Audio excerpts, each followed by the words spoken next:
Hi friends, আজকে আমি খুব সহজ পদ্ধতিতে তেঁতুলের আচার বানাবো। দেখো, প্রথমে আমি গোটা মশলাগুলোকে নিয়েছি। জিরে, ধনে, রাঁধুনি, জোয়ান, শুকনো লঙ্কা, এগুলোকে আমি শুকনো কড়াইতে ভালো করে ভেজে নেব। বেশি কালো করব না, কারণ তেতো হয়ে যাবে। নমিস ডেইলি ব্লগের সবাইকে স্বাগত। আশা করি সবাই ভালো আছে, আমিও খুব ভালো আছি। আমার ভিডিও যদি ভালো লাগে সবাই লাইক করবে, কমেন্ট করবে আর সাবস্ক্রাইব করার অনুরোধ রইল। দেখো, মশলাটা আমার ভাজা হয়ে গেছে। এবার নিয়ে নিলাম কিছুটা তেঁতুল।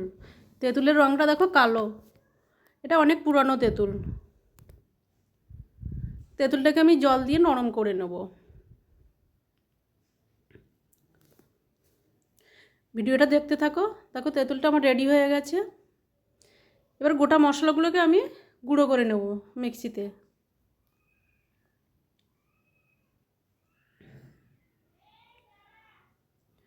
ভিডিওটাকে স্কিপ করবে না, দেখতে থাকো। মশলা রেডি।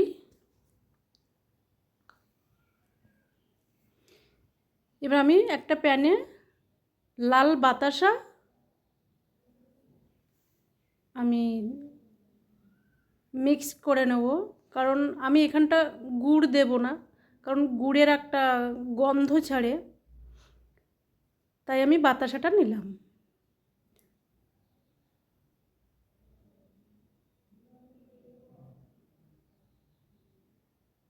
কড়াইতে সরষের তেল দিলাম, দিয়ে দিলাম পাঁচফোড়ন। এবার আমি তেঁতুলটা দিয়ে দেবো।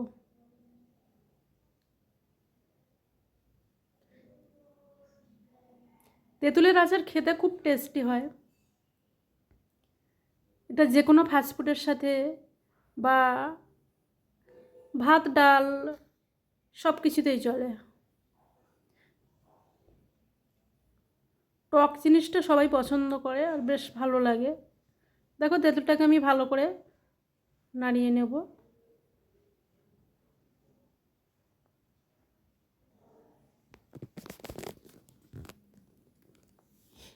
এটা তোমরাও বাড়িতে ট্রাই করতে পারো, কারণ কম তেঁতুল আর একটু গোটা মশলা হলে খুব সহজ পদ্ধতিতে হয়ে যাবে।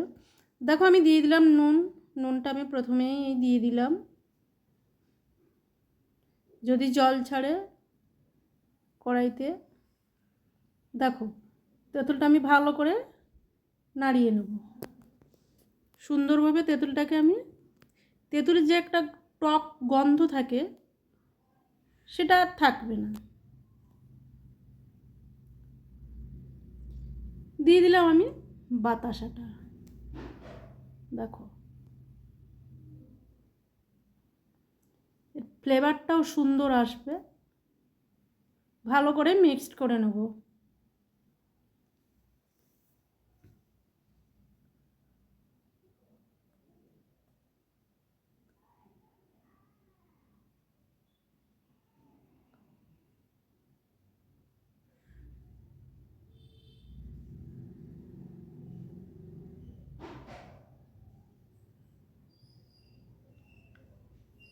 এটা বানিয়ে রেখে দিলে সারা বছর এটা খাওয়া যায়।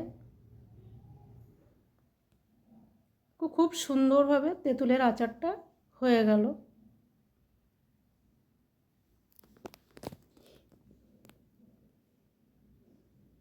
দেখতেও ভারী সুন্দর লাগছে। দিয়ে দেবো আমি ভাজা মশলাটা, উপর থেকে ছড়িয়ে দিলাম।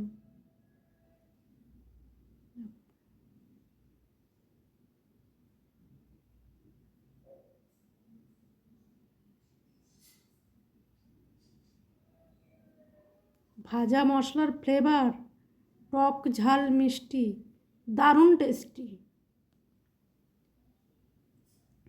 তোমরাও বাড়িতে বানিও, এটা খুব সহজ পদ্ধতি।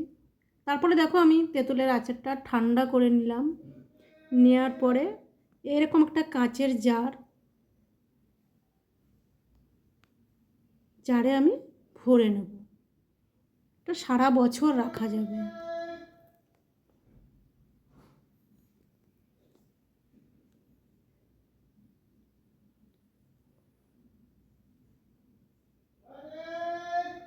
সুন্দরভাবে আমি ভরে নেব আচারটা।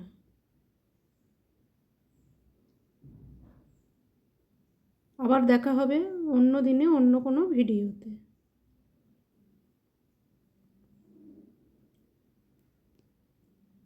এইভাবে তোমরাও রাখতে পারো, নষ্ট হবে না।